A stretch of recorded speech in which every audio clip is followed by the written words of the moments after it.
بسم الله الرحمن الرحيم. السلام عليكم ورحمة الله وبركاته.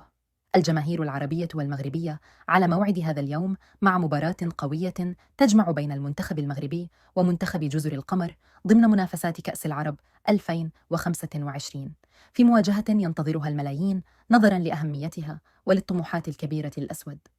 المباراة تلعب اليوم على أرضية ملعب لوسيل، وتنطلق على الساعة 1 ظهرا في بث مباشر عبر قنوات بي إن سبورتس المفتوحة. المنتخب المغربي يدخل المواجهة بعزيمة كبيرة لتقديم أداء قوي يؤكد جاهزيته للبطولة، مستندا على مجموعة من المواهب التي تجمع بين السرعة، المهارة، والانضباط التكتيكي. الأسود سيحاولون السيطرة على مجريات اللعب منذ البداية وفرض أسلوبهم الهجومي.